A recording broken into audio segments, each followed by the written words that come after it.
muqdisho xaalkeedu sidoo noqon doonaa cabsida shacabka ay qabaan iyo xogta siyaasiyiinta durbaba bilaabay in hubkii ay kala baxaan caasimadda muqdisho iyagoo geysanaya gobollada ay degaan qabaa'iladooda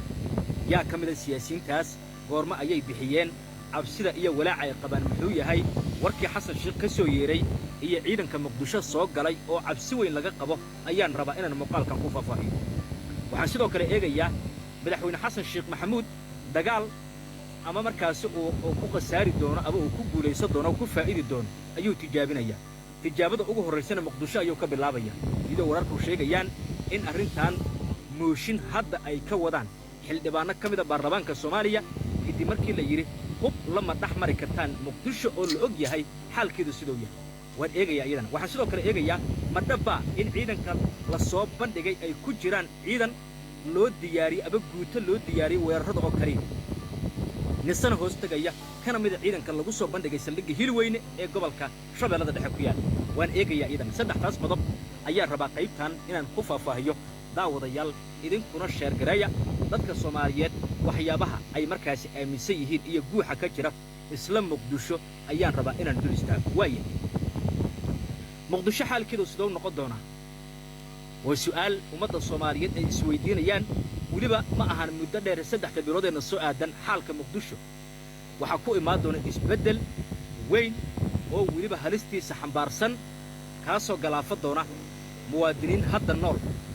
waa sida la aaminsan yahay saddexda bilood eenna soo aadan oo bishaan soo socota ka bilaabanaya magaalada muqdisho ee caasimadda soomaaliya madaxweyne xasan sheekh dagaalka uu qaadayo waxaa la soo warinayaa in laba qodob mid ay noqon doonto inuu ku fashilmi doono kursiga uu ku fadhiyana uu ku wey doono iyo sidoo kale inuu ku faa'idi doono 10 sanana soo aadan oo madaxweyne ka noqdo Soomaaliya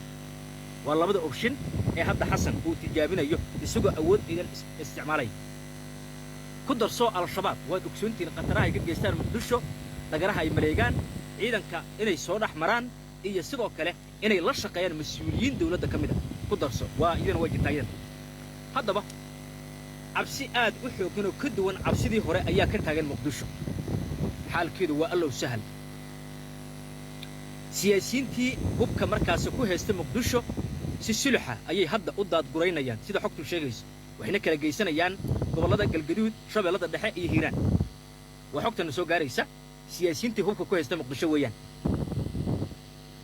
xasan sheekh ka sokow saacadaha nagu soo aadan waxa soo baxaya war murtiyeed golaha xukuumadda ka soo baxaya xafiiskiisa ra'iisul wasaaraha war saxaafadeedkaas waa qodobaysan yahay saddex dhinac ayaana looga hadli doonaa kow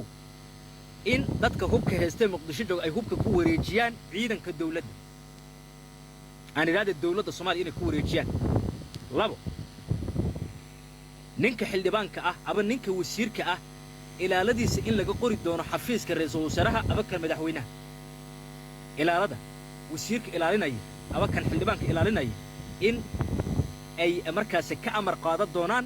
taliyaha ciidanka cusub ee hiilweyne lagu soo bandhigay sidoo kale laga diwaan geli doono laga qori doono xafiiska madaxweynaha ama kan ra'iisul wasaaraha waa xogta dhabta ma jiri doono wasiir askari isagu la imaad doona waa loo keenaa sidoo kale ma jiri doonto saddex askari ka badan mas'uul dawladeed oo loo ogol yahay war saxaafadeed hadda soo baxay ayay ku jirtaa qodobadaas waxa sidoo kale ku jira warkii madaxweynuhu uu ka sheegay masaajidka ku yaala madaxtooyada oo qodobaysan oo lagu dhex diri doono war murtiyeedka madaxweynaha iyadoo la xiganayo waxa sidoo kale ku jira sida wararku sheegayaan in ciidamada hadda muqdisho ka howlgala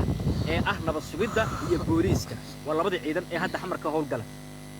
marka laga tagay ciidamada kale ee gurmadka kuwa sida haram cad oo kale alif group oo kale ciidamadaas marka laga soo tago ciidamada hadda amaanka muqdisho ka howlgala waa booliis iyo nabad sugid ciidankaasna waxa la geey doonaa saddex degmo oo kaliya ayaa lagu soo koobaa oo ah waliba bartamaha magaalada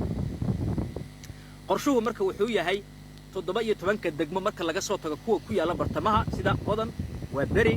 xamar jajab xamar weyn marka laga soo tago degmooyinka xuduudaha ayaa la geey doonaa ciidankan kaaraan ayaa ugu badan meelaha la geynayo saddex ujeedo ayayna u dagaalami doonaan kow al-shabaab oo ah taargetka koobaad ee ciidankan labo ciyaal weerada waxa loogu yeero oo dhibaato ku haya shacabka Soomaaliyeed saddex ciidanka militariga ee Muqdisho soo galay saddexdaas dhinac ayay la dagaalami doonaan degmooyinka la geynaya marka waa xuduudaha gaar ahaan hilwaad oo kale Daynile Garasbaaley Kaxshiiqaal Wadajir Dharkeynley Kaaraan iyo degmooyinka la midka ayaa ciidanka loo badi doonaa laakiin jagboontiyada laga soo gala xamarna sidoo kale waa la geey doonaa jagboonta walba ka soo gala ee xamar hadday tahay galbeedka hadday tahay bari iyo hadday tahay waqooyi iyo koonfurba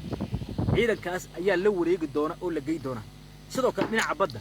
iyaga xitaa qayb kamid ah ayaa la geey doona sida wararku sheegayaan oo waxa jira ciidan sida badda loo tababaray maalmo ka hor la soo bandhigay oo ciidankan la socdo lamida booliis ahaan loo tababaray haddana ciidanka booliiska badda ah